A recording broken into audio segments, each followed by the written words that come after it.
Okay, hello, how you doing? My name is Jeff. We're in the Grand City, Illinois area. Actually, we're a suburb of St. Louis. So basically, we're in the metropolitan area, Grand City Metro, or St. Louis Metropolitan East Side, basically East St. Louis. Um, I'm homeless. I've been homeless for 3 years now. Before I was homeless, I was married.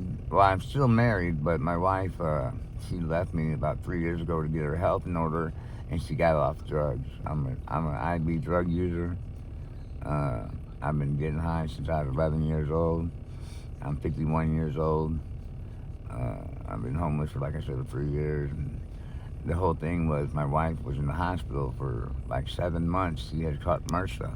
She had abscesses all up and down her spine, and she still has that. She had to get IV antibiotics for 30 days, but they kept her for 7 months because she was fighting for her life. But I had to come visit her every day when she was in the hospital, and I brought her dope every day that she was in the hospital. I had to bring her fentanyl. I'm a fentanyl addict and I'm an ice addict. Uh, I've been using fentanyl and ice for the last 11 years. I hadn't used an IV drug. I hadn't been an IV drug user until I was 40 years old. I went my whole life getting high, smoking weed, snorting heroin, snorting cocaine. But it was only until I was 40 that I started shooting dope, and it's been the last 11 years. And I was on boys, I was on heroin, but the transition made to fentanyl. Now there's heroin left, but there's not really a connection for heroin anymore. Everything's flipped over to fentanyl. That stuff is killing everybody. But I'm an educated man. I talked to you guys last week, but I'm an educated man. I went to a Catholic school all my life. I went to ITG Tech for computer electronics engineering technology. I'm educated. I was raised right. I had a strict Catholic upbringing. But these last 2 years, I've been stuck in like a time warp, stuck in a trap, man. I've always been one that life was easy for me. I always did the right thing, so life was real easy. I was always honest. I never did a lot of dirty stuff. Not too much. So life was always easy. But these last 3 years have been hell on earth for me. I've been homeless every winter as a bitch. We be out here freezing. We go into a bando. We have no heat. Fortunately, this winter I've been not living with someone, but spending the night at someone's house that has heat and stuff. Thank God they should. And Cece for taking me and Chris in. Chris is my partner. He's not here with me now, but he's my friend, my best friend. That we do this stuff together on the streets. But the streets ain't easy, and it could happen to anybody. I mean, you can be successful, raised right, have a good upbringing, be Catholic, be religious, be Christian, and you can follow the rules, and you can be an honest person, and you can do a lot of good things, and karma will hit you. I mean, it hits you. You make mistakes. The mistake I made was cheating on my wife when my wife was in the hospital fighting for her life. I had sex with this girl named Sophie, and it broke my wife's heart. And I had to pay the price. I treated my wife like shit. When she got out of the hospital, she wanted me to clean up all the drugs, keep the needles and keep the drugs away from her. And I did that, but I blamed her for my business because I was selling fentanyl by the boatload. I sold fentanyl. I used to go to the city 3 times a day to purchase fentanyl. I purchased $150 to $300 worth every time I went to the city. For a year straight, I cop 3 times a day, spending $200 to $300 every time I cop. I spent $600 to $900 a day on fentanyl, and I sold it by the boatload. This was about fucking 5 years ago. I sold fentanyl, and I did fentanyl. If I had 40 beans at midnight by 6 a.m., I had none. That's not even if I sold them. I did that many beans. I was doing 6 bean shots. I'd do 6 to 7 beans in a shot just to get high.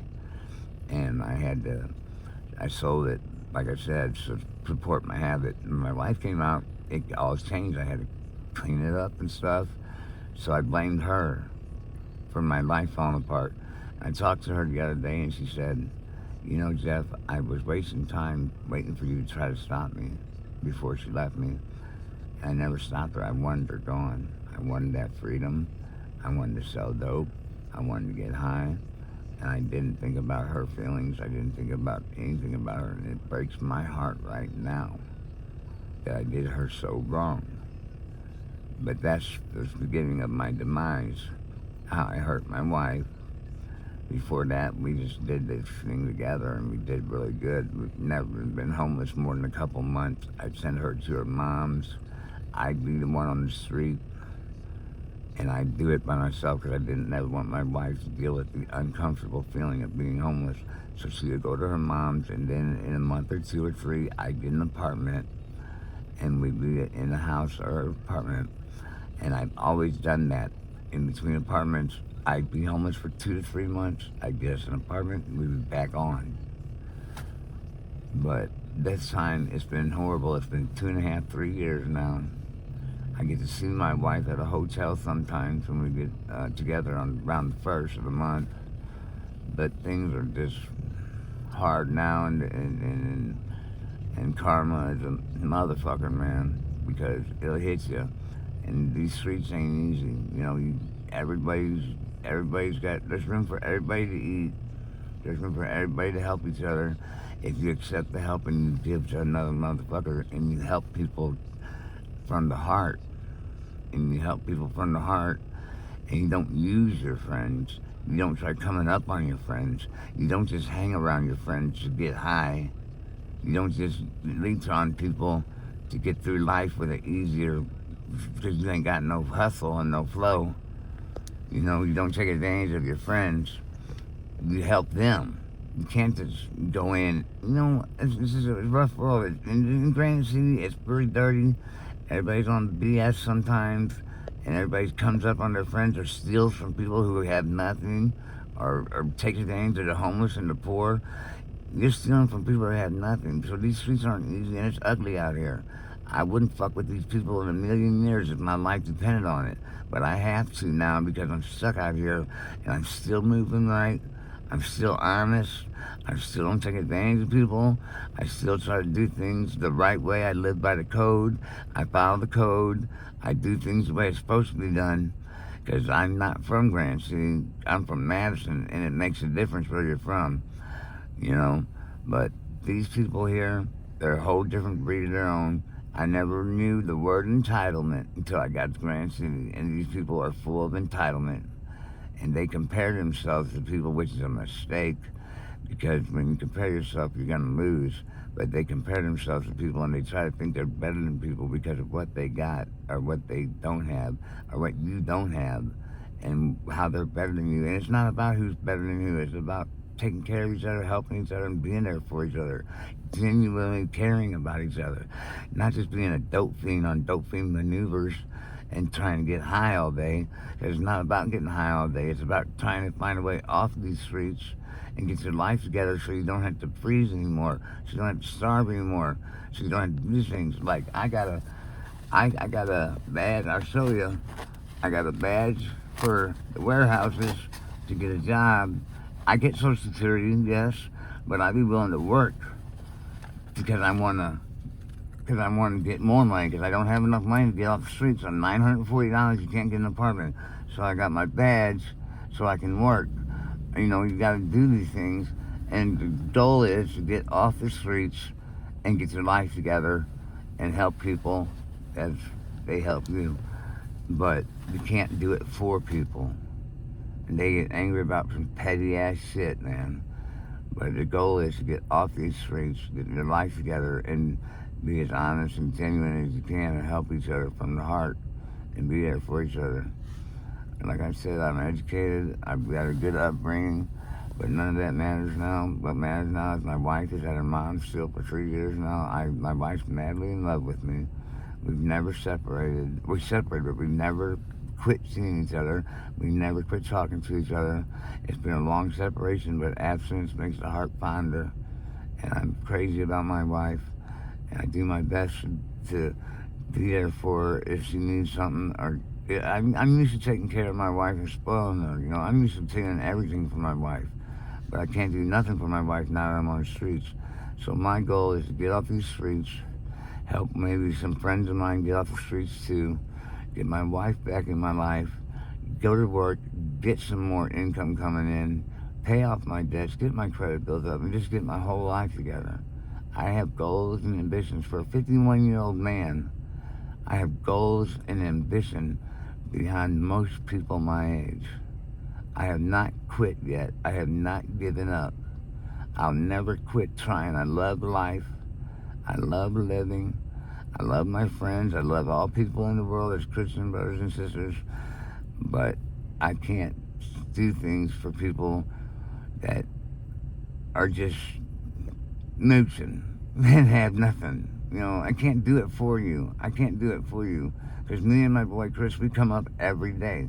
We might panhandle. We might do an odd job for somebody.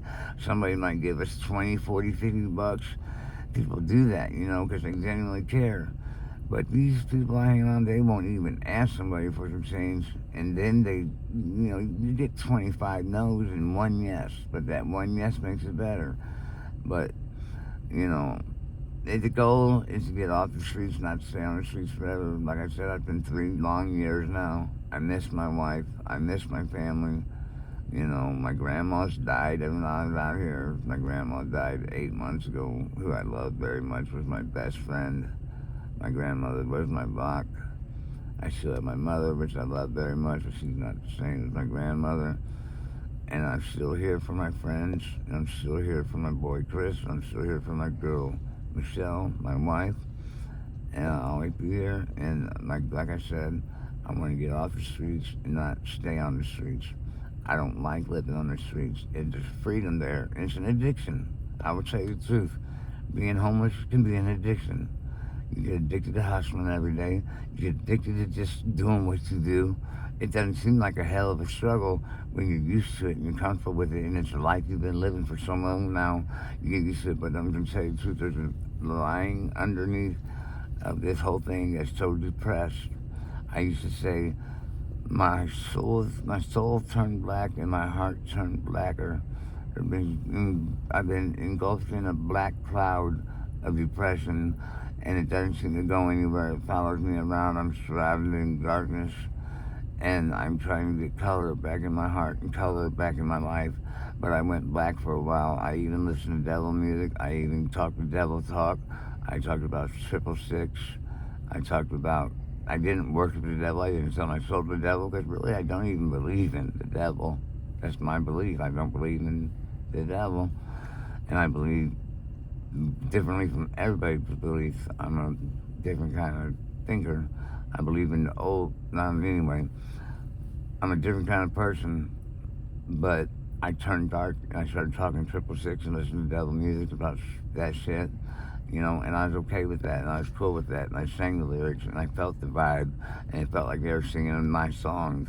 It felt like I was in such darkness, going through such pain, such problems, that it was singing my song, and it turned things darker, and I had to turn back to light, and I had to turn back to God, and I had to get my life together, because it's not good being surrounded by darkness. It's not good being engulfed in darkness to where you're depressed and you want to die, and you're suicidal or you're homicidal, and you just feel like dying inside. You want to kill yourself because you hurt your wife so bad. You want to kill yourself because the struggle gets old and old and old. You do this every day, and it ain't your life. This ain't my life. This is not my life. This definitely ain't my life. This is something else. I ain't never lived like this. I ain't never hung around people like this. I ain't never done the things I've been doing. I ain't never done this shit. I'm not better than nobody, but I'll never put myself underneath nobody neither. But the problem is, this ain't my life. I've been trapped in this trap for about 3 years now. Ever since I came to Granite 6 years ago, I've been trapped in this trap. And all I want to do is set myself free and get out of this situation and not hang around any of these people and be with my wife in a monogamous relationship, just me and her doing it together again, and be back in my family's life, be back going to Christmas at my mom's, be back going to Thanksgiving at my mother's, back in my mother's life, and I hate my stepdad, but back in my stepfather's life too, and back in my whole family. I lost my grandma during this thing, and that was the hardest pain I ever dealt with in my life. So I was just about keeping my head above water and getting my life together, and getting everything, my ducks in a row, my I's dotted and my T's crossed and get my life together and succeed. Because, like I said last time, I've never failed at nothing in my life.